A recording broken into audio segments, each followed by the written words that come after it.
आज हम लोग ग्रामर का पहला पार्ट पढ़ने जा रहे हैं जिसका नाम है अक्षर। ग्रामर का शुरुआत कहाँ से होता है? तो अक्षर से ही होता है। अक्षर किसे कहते हैं? तो जो ए से लेकर के जेड तक संख्याएं होती हैं उसे हम लोग अक्षर कहते हैं। अक्षर किसे कहते हैं? ए से लेकर जेड तक सारी संख्याओं को हम लोग अक्षर कहते हैं। भाई कितनी होती है? तो ये 26 होती है। टोटल संख्या कितना होता है इन लोगों का? तो 26 होता है। अब इसको हम लोग दो भागों में बांटते हैं। ए से लेकर जितना जेड तक संख्याएं हैं, जो भी अक्षर है A B C D E F Z तक है ना जो संख्याएं हैं, उसको हम लोग दो भाग में बांटते हैं। और कौन कौन सा भाग बांटते हैं?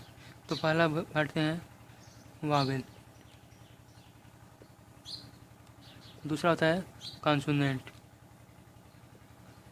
वावेल किसे कहते हैं, कॉन्सोनेंट किसे कहते हैं?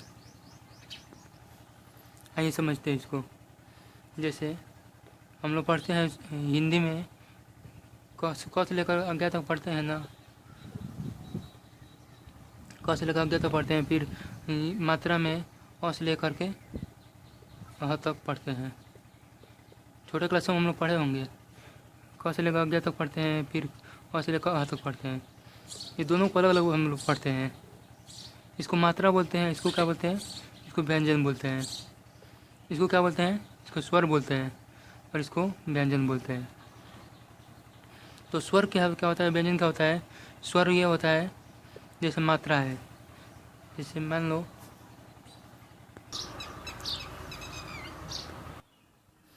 लेते हैं रमेश लिखा है, हिंदी में लिखा है, किसी का नाम है रमेश। तो इसको हम तोड़ेंगे तो इसको पहला क्या है? र आएगा। फिर इसमें दो चीज़ है, एक मात्रा है और एक म है। तो म को म लिखेंगे और मात्रा को क्या लिखेंगे? ये लिखेंगे। और ये स्व है, इसको स्व लिखेंगे। तो इसको हम लोग अलग अलग तोड़ेंगे तो ये इस तरह से दिखेगा। तो दिखेगा इस तरह से, र म ए आ स, सबको मिला देंगे क्या बोलेंगे बनेगा? तब रमेश बनेगा। इसमें ये क्या है? र, तो ये र हम लोग का क से लेकर आगे के बीच में आता है, क से लेकर के आगे के बीच में आता है। और जो ए है ये बीच में, वो अ से लेकर के अह के बीच में आता है। ये तो पता है ना आपको ना कि म है तो म कौन व्यंजन है, र भी व्यंजन है और ये स है ये भी व्यंजन है। लेकिन ये क्या है? ये मात्रा है। हिंदी में क्या है? ये इसी में हिंदी में क्या बोलेंगे? मात्रा बोलेंगे। वैसे इंग्लिश में भी मात्रा होता है। जैसे इंग्लिश में अगर कोई चीज़ लिखा है, रमेश लिखा है RAMESH, रमेश लिखा है इसमें, तो इसमें ए मात्रा है, जो ई है ये भी मात्रा है। तो इन दोनों को क्या बोलेंगे हम लोग? इन दोनों को हम लोग कॉन्सोनेंट स्वर बोलेंगे, वावेल। तो हिंदी में हम लोग मात्रा बोलते हैं, इंग्लिश में इसे क्या बोलते हैं? इस इंग्लिश में इसे वावेल बोलेंगे हम लोग। जो इंग्लिश का मात्रा होगा उसे वावेल बोलेंगे, जो हिंदी का मात्रा होगा उसे हम लोग स्वर बोलेंगे। तो ये बात तो क्लियर हो गया होगा आपको।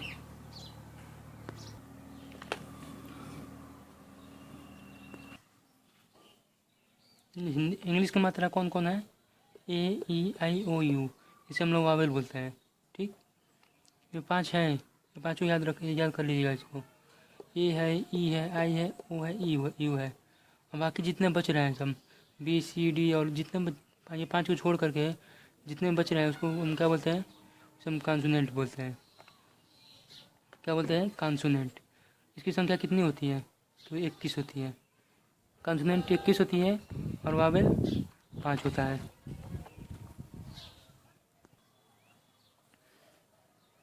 तो पहला टॉपिक यही था, अक्षर। अक्षर तो समझ में आ ही गया होगा। अक्षर को इंग्लिश में क्या बोलते हैं? लेटर बोलते हैं, लेटर। तो लेटर कितने प्रकार का होता है? तो 2 प्रकार का होता है। पहला क्वेश्चन अगर इसमें कि ये बनता है कि लेटर कितने प्रकार का होता है, तो लेटर कितने होता है? लेटर 2 प्रकार का होता है। पहला वावेल और दूसरा कॉन्सोनेंट। तो वावेल किसे कहेंगे? वावेल AEIOU को क्या बोलेंगे हम लोग? उसे वावेल बोलेंगे और बाकी सभी को कॉन्सोनेंट बोलेंगे। तो इतनी बात समझ में आ गया होगा। अब नया टॉपिक आता है आप लोग का शब्द। अभी हम लोग ने लेटर पढ़ लिया है, अब आता है शब्द। तो शब्द किसे कहते हैं?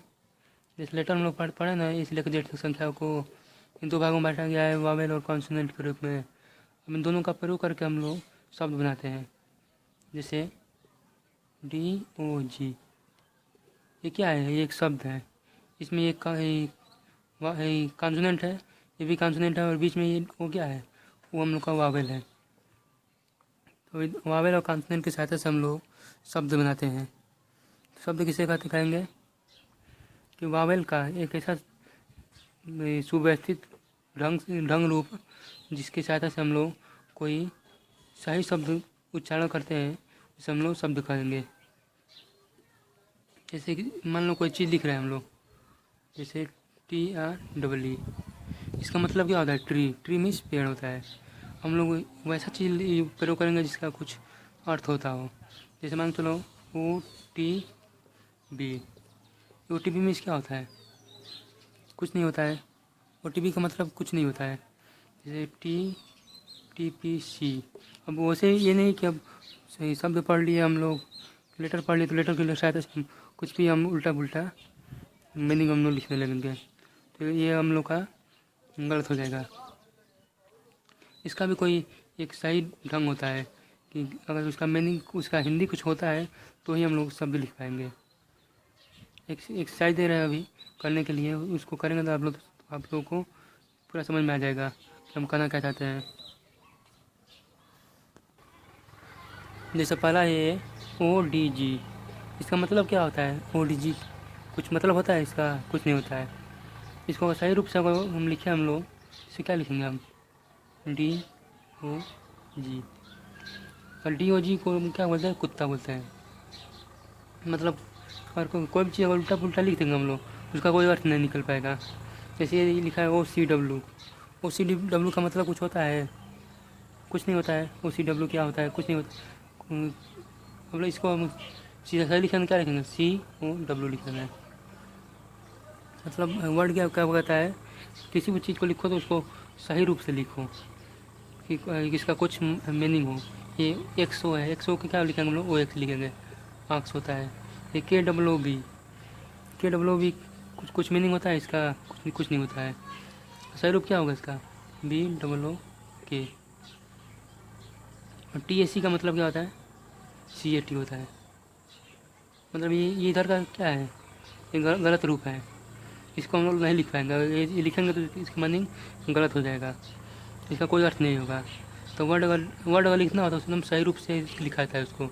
ये इधर का ये वाला सही है, इधर का गलत है। हम पहचान कैसे करेंगे कैसे गलत होगा कैसे सही होगा? इसके लिए हमको मीनिंग याद करना पड़ेगा। जितना अधिक से अधिक मीनिंग हम लोग याद करेंगे उतना हम लोग को पता चल जाएगा कि सही है कि गलत है। मैं एक्सरसाइज दे रहे हैं एक ठे, तो घर से करके उसको भेज दीजिएगा। व्हाट्सएप नंबर नीचे लिखा गया होगा उसमें, लिंक नीचे, ताकि ग्रुप में भी मिल जाएगा आपको। वहाँ पे जो भी हम दे रहे हैं उसको सही करके उसको फ़ोटो खींच करके उसको भेज दीजिएगा।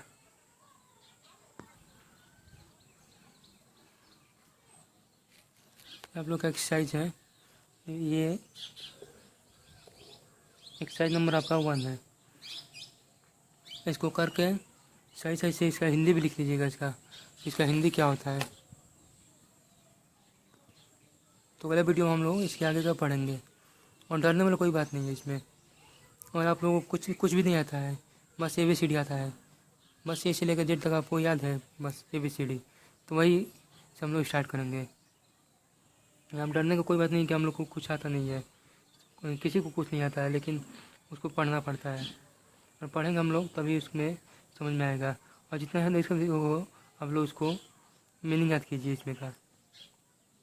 कोई बुक ले लीजिए इंग्लिश ग्रामर का, और उसमें से आप लोग छाट के मीनिंग जितना हो सके उतना याद कीजिए। जितना मीनिंग याद रहेगा उतना ही आप लोग का इंग्लिश तैयार रहेगा।